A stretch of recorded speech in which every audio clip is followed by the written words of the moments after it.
Hey everybody, Shelby Young here, fitness coordinator for Hampshire Hills Athletic Club. I hope everybody's staying safe and healthy out there. So today we're going to be focusing on a question I get often, which is how do I build leg strength if I don't have access to extra weights? I did a video a few weeks ago about if you happen to be quarantining with somebody that doesn't mind you lifting them up and down to do squats and different things like that. But if you don't have a willing partner, or if you're just not used to handling those kinds of heavy weights, then we're going to do a bunch of different exercises today, some variations on regular things you've seen before, ways that you can help build strength, balance, and flexibility in your legs without needing dumbbells or kettlebells or barbells. So we've shown you how to do your basic body weight squats, weight back on the heels, chest up. So ways that you can make those a little bit more challenging if those are getting a little bit boring and repetitive is to start adding in some pauses. We've talked about this before. We call them isometric holds. So you can come down, hold for 2 to 3 seconds at a time.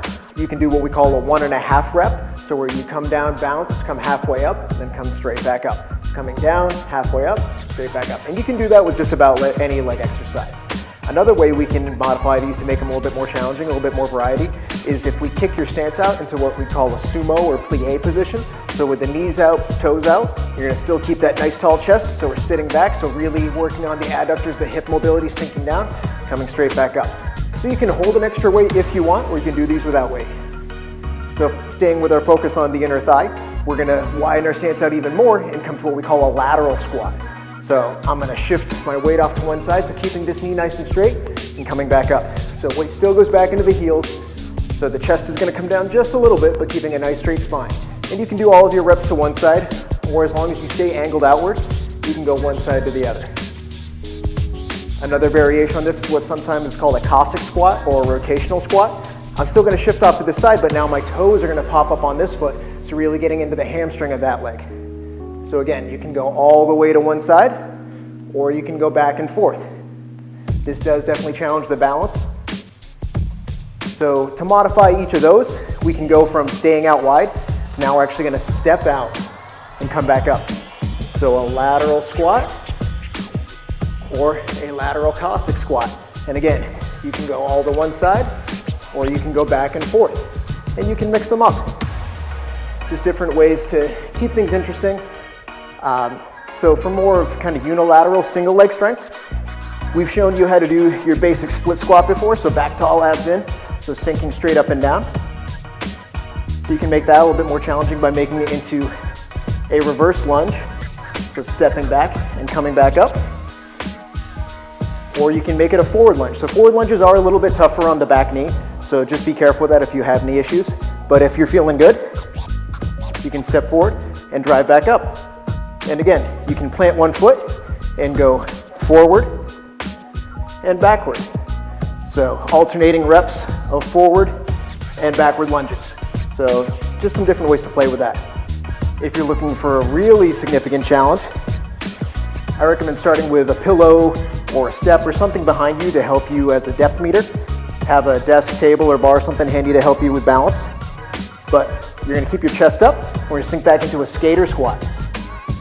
So touching that knee down, but not touching the foot down. Once again, when you're ready, let go. Coming down and coming up.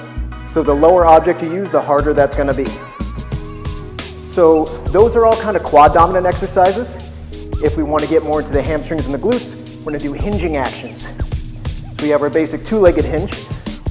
So soften the knees, reach out long, drive forward through the hips. So it's not just the chest coming down, it's the hips going back and the hips coming forward.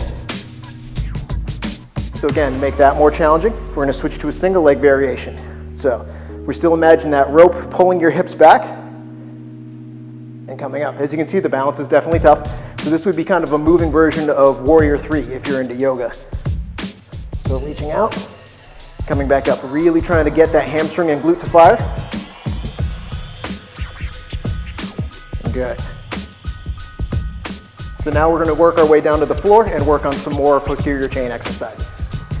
All right, so now that we've made our way down to the floor, we're going to start off with some bridging variations. So we've shown you a regular two-legged glute bridge before, so with the toes up, the abs engaged, so squeezing the hips and pressing up. We want to make sure that we don't arch the back, because that will take some of the emphasis off of the hamstrings and the glutes, and it'll put more strain on the lumbar spine. So keeping the abs engaged, ribs down, we're going to bridge up.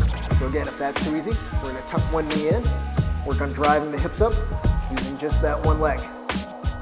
Another variation to make this more challenging is to do it from a march position. So we're going to bridge up and then working on bringing our knees up one at a time without allowing our hips to rock one way or the other.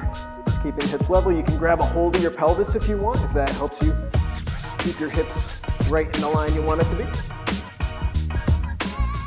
So another variation on this. So this one can be definitely a little bit more challenging on the ankles and the knees, so be careful if you're lacking mobility there. But you're going to bring the soles of your feet together. It's almost like a lying butterfly stretch, again engaging the core. So sometimes called a frog bridge.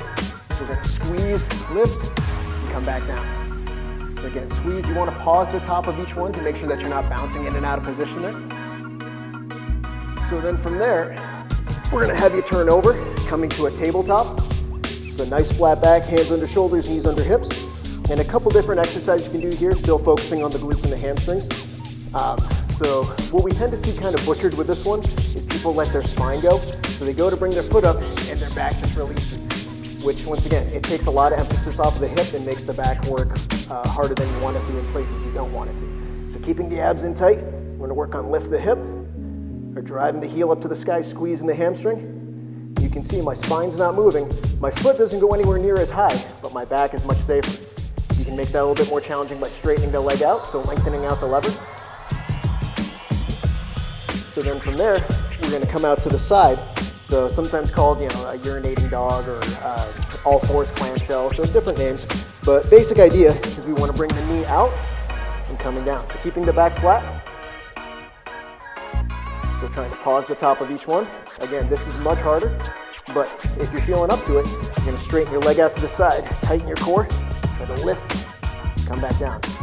These will burn, and they will feel significantly harder. By shifting your foot back a little bit, it takes some of the emphasis off the glute, and that's okay if that's where you need to start.